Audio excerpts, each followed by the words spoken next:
Yo, what is good? My anniversary for what is good? Honestly, Elden Ring has taken up quite a bit of my time, and I'm really happy because it actually turned out to be something I can enjoy with some buddies. So I do apologize for videos not dropping much sooner than they could be, and I've just been slowly but surely making sure I at least get them out whenever I can and post them to all the social medias. Well, yeah, overall, we got ourselves a new episode of our self reclaim, and it's kind of weird that that title of it's already kind of going away with him telling, multiple people that he really isn't the pupil. So, what does that make you? That don't make you the self proclaimed,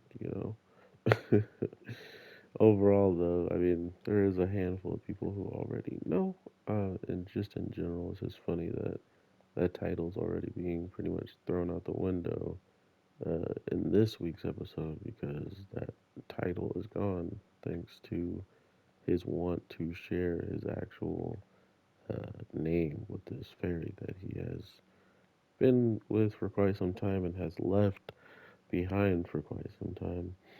But really, this picks up with us learning more about summoning and just what types of levels there are. Even if you do have the same type of summon, they can be absolutely fully different than what you actually expect everybody's summon to look like.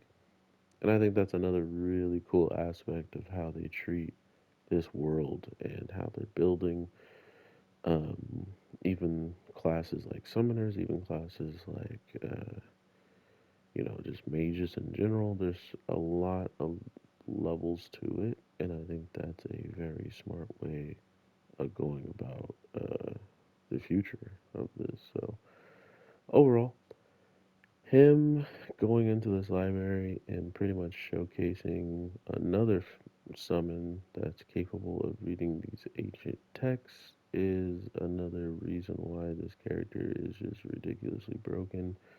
People think about how he's capable of being a one man wrecking crew, but at the end of the day, he also has pixies and fairies that can read ancient text and just multiple levels of other things he can still do that is really still hidden to us, right? And I love that's the other aspect of what this show is kind of slowly but surely giving us. It's just how uh, many different things he can actually do, or I should say she. And I don't know. I think the show definitely has a problem with keeping interest high. I don't think there's a whole bunch of interesting things to keep a bunch of people, like a multiples of audiences interested. The people that I usually talk to that like the isekai type of story, they would like this, and it would has some comedy about it and whatnot. But overall, there's not um, a feeling that every single person would want to pick up the show and continuously watch it just simply off of how the story and the characters wind up carrying themselves. So we'll see how the season finale kind of wraps up. If there is going to be more of a drama feel to it, like something bigger happening in the background, or if it's just going to be more of the same.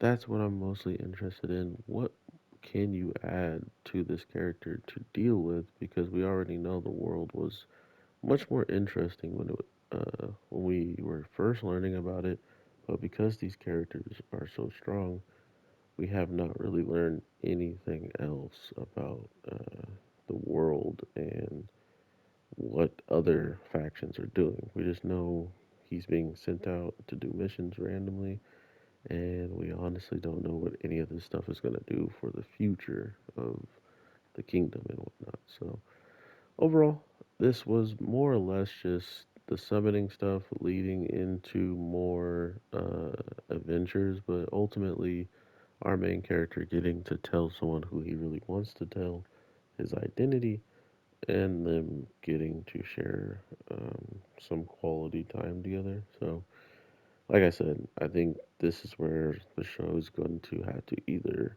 ramp it up and give us something to be compelled about or to be thinking about, or it's going to be the same old, and then try to do something big at the end, and then it's just going to miss its mark for a lot of people. Regardless, I'll be here talking about it, and I hope you all are having an amazing day, night, evening, whatever the case may be. Yeah, I'll be grinding out Elden Ring as always because this game is super addicting, and the more I think about things that I missed, the more I want to go back and see if I was correct. So yeah, I highly recommend it. I'm playing on PlayStation 5, so it's being recorded at its best quality.